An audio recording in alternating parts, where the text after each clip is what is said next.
What is up, my friends, and welcome to another edition of the XFL Week in Review. I am your host, Mark Perry, editor of XFL News Hub, and on this week's show, Taylor Heinecke throws a TD for the Washington football team, whatever their name's going to be, plus the latest on Oliver Luck and Vince McMahon. We have that, plus the latest player transactions, moving on, as well as your social media stuff. So how do you get in touch with the show? You email podcast at XFL News Hub with your MP3s or videos, or call 888-430-7692 extension 3. Remember to leave us a review on Apple Podcast and we will read it on the show. So starting with today's, there's really not much going on to talk about. I'm not sure what's going to happen once the NFL season is over, but I'm hoping that in the new year we'll get some more news and really some XFL things to talk about. Let's go through some of the player things that happened this past week. So Josh Johnson tested positive for COVID-19, and he was in line. He was in line, my friends, to be probably the starting QB for the 49ers. It's like, another sucky thing to add to a sucky year.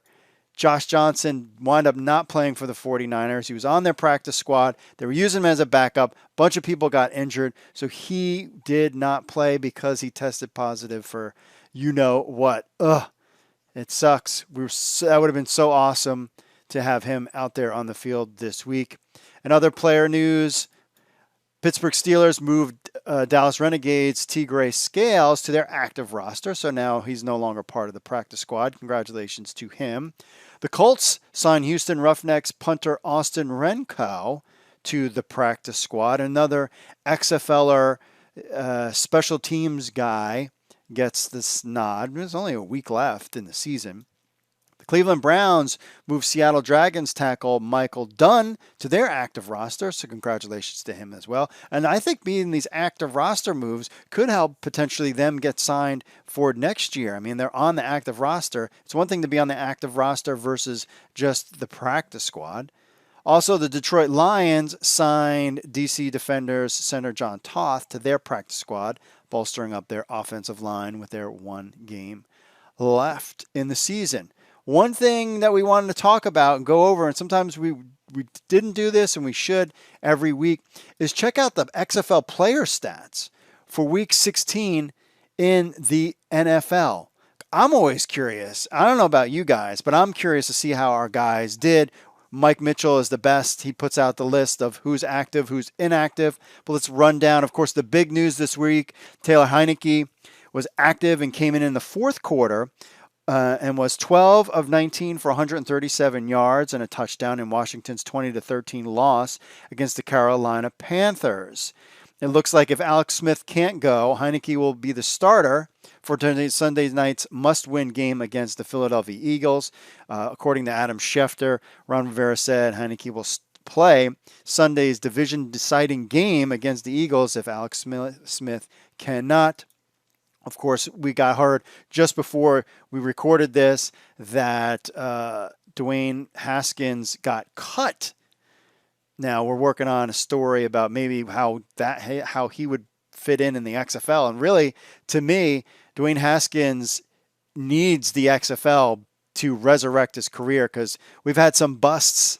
Jamarcus Russell, Ryan Leaf. But they lasted a while. This dude did not last long at all. And from what I understand, the Washington football team, the higher-ups didn't want to draft him. It was you know who wanted to.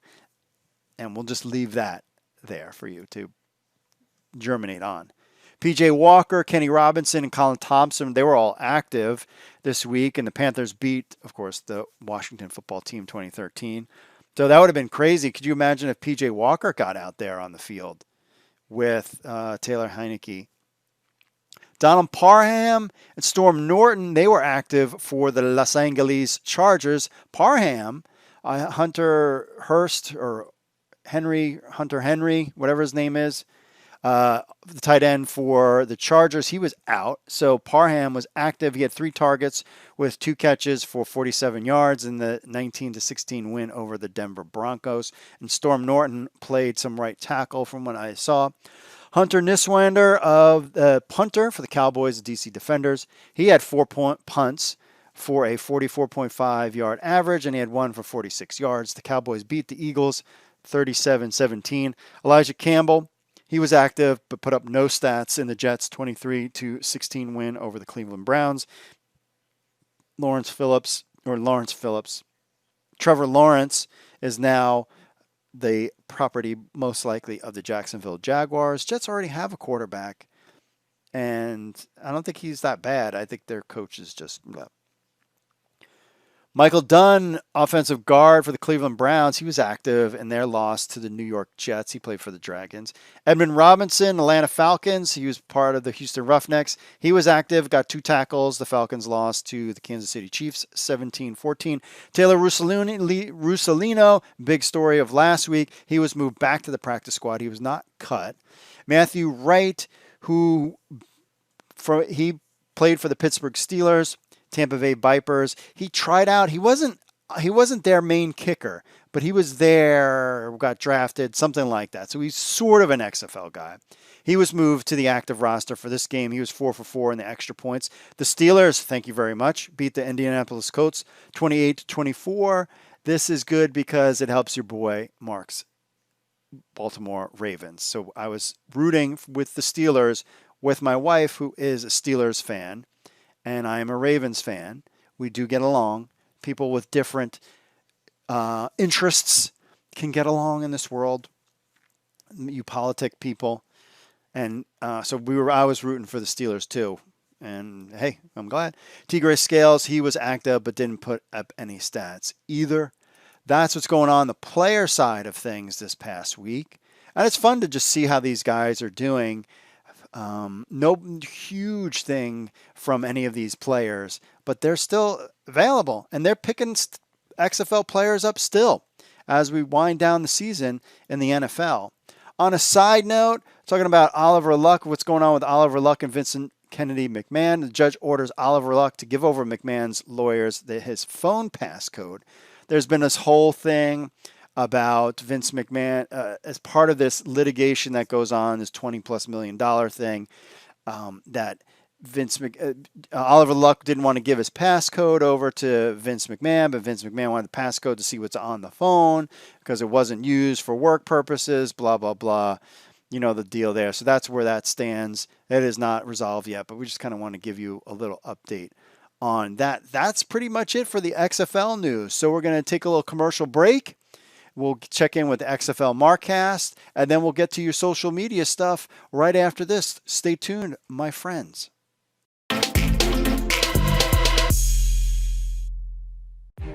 Here's what you missed last week on the XFL Markcast. There's some XFL stuff that happened. Tons of stuff. I know Paul was making fun. I got there's a ton of stuff. I got 2 pages. There's a lot of stuff today. We got XFL. We got almost a whole page just XFL stuff because normally we're trying to vamp. There's a lot of news today. So I'm really glad to bring everything to people on Christmas. I hope you've opened up your new PS5 or whatever, and then you're going to have this on in the background. So, Taylor Russolino. Wow, that was rough. That was a rough day. Pat McAfee, of course, I guess now you can call him professional wrestler Pat McAfee, vouched for Taylor, said he was going to do great things. And it was unfortunate that Taylor had a bad day. The Broncos coach was not too, he goes, I thought he was going to kick better. It's okay, well, that's... Thanks, Vic. I appreciate it. But I wish, some people that I'm friends with wish you would coach better, but hey, whatever. We have an interview coming up with Ernesto today, not to bury the lead too much. I get too excited about all this stuff, bury the lead. Ernesto's coming on, Seattle Dragons, Ernesto Lacoyo, right? I did that. Lacayo. I'm sorry. I can't even say Okay, Reed. It's okay. Anyway, Ernesto's coming on. We talked to him about it too, plus his whole journey. The point is, to be a kicker, it's like day in, day out, you live and die. Here, Russolino got a chance, going with the Broncos.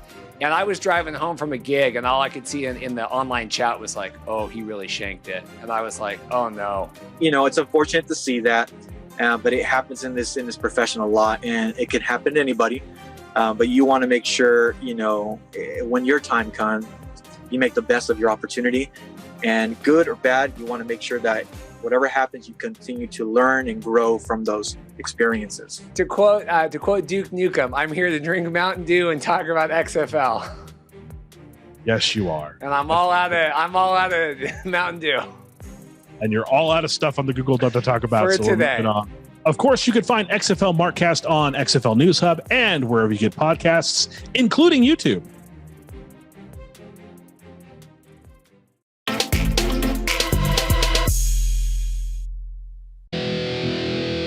What's up, XFL Army? If you're a fan of the XFL News Hub and you have a telephone, which I know all of you do because you're sitting there playing on your phones all the time, then why not download the XFL News Hub app? That's right, it's on iTunes. It's on Android. We have an Android version and an iPhone version of the XFL News Hub app. So what do you get? You get the latest news from XFL News Hub, the premier source of XFL news in the universe. Plus, you get push notifications when we have breaking news. You will be the first to know. You can leave a comment on some of the news right from your phone. Plus, you get this podcast on your phone as well. Remember, you can leave us reviews on the Google Play Store or iTunes. It links to other social media, our other social media accounts, and so much more. Be in the know. I know you're on your phones. People are on their phones all the time. They never get off their phones. So why not just download the XFL News Hub app on your Android or iPhone today? All you need to do is go to the Google Play Store or iTunes and just type in XFL News Hub. That's XFL News Hub. Download our app on your phone today.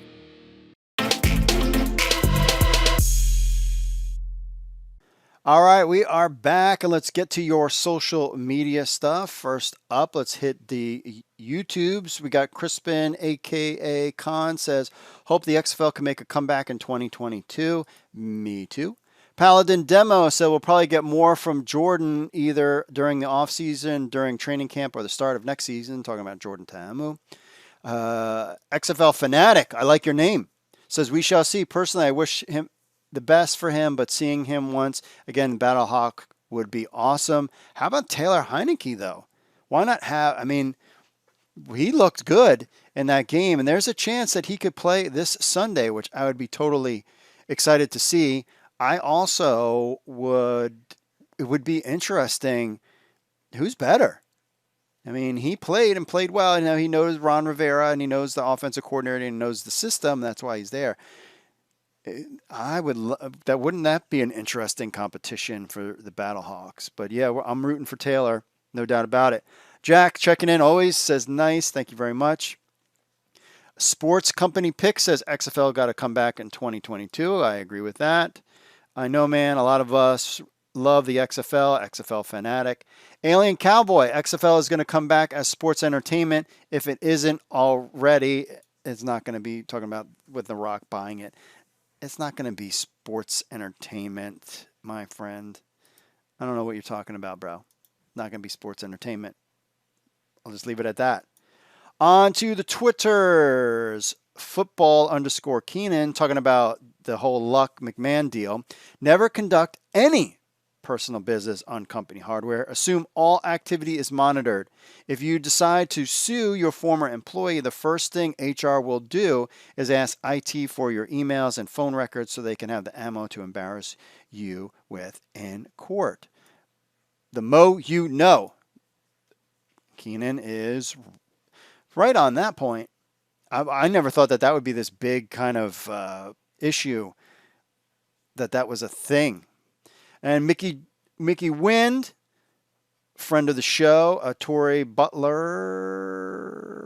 Rang 1, says, who cares? New owners, not involved. This is true. This is very true that they're not involved anymore with that, so they don't really care. But, I mean, just as fans, I want to see personally where this whole thing kind of winds up. Now, on to the social media stuff. We got an email from Jim. Says, Mark, as I have stated before, love the XFL News Hub. Well, thank you very much. On KMOX Radio's Sports on a Sunday, it was reported that the best sports story of 2020 is St. Louis, as voted by the fans, was the St. Louis Battlehawks led by President Kurt Hunziker. I could not agree more. This was a great story that unfortunately was killed by you-know-what. Kurt Hunsinger was on KMOX yesterday and said that he is not back in the XFL, ... yet, question mark, exclamation point. Again, we've talked about this before, but they're not going to hire anybody until the summer, if that. They got to save money. There's no need to start bringing people in. We got a long road to go. A year out is that's when they need. So maybe February, but I think they're just to save money. I totally get it. That doesn't mean these guys are not talking behind the scenes. Clearly, I mean, if I was one of the past presidents, we haven't heard anybody getting a new job anywhere. But if I'm in the past presidents, I mean, the sports world is shut down anyway, so you're just chilling, waiting, see what happens. He goes on, bottom line, Mark, this man needs to get hired sooner than later by the XFL-led Rock. Also, Coach Hayes would be welcome back to St. Louis with open arms. I agree with that. I know he's been interviewing with Vandy, but I'm hoping for selfish reasons that he returns to the Battlehawks. Thanks, Mark. Jim Biggs, Battlehawks fan, checking in. I mean, I would love as many of the former people, and I've said this multiple times, many of the former people that were in the XFL to come back and get a chance to finish what they started, at least for 1 year. And definitely St. Louis was locked in and loaded and was doing good. So I would hope all of them would be back. Yeah, it's selfish from us, but we're fans and we want them to come back.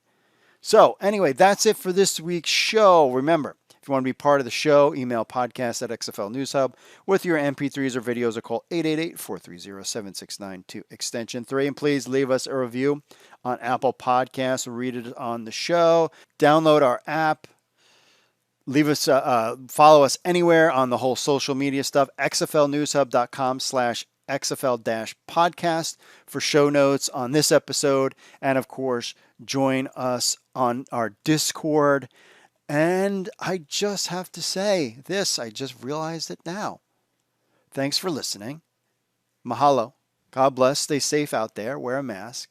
And I will see you all next year. That's right. 2021.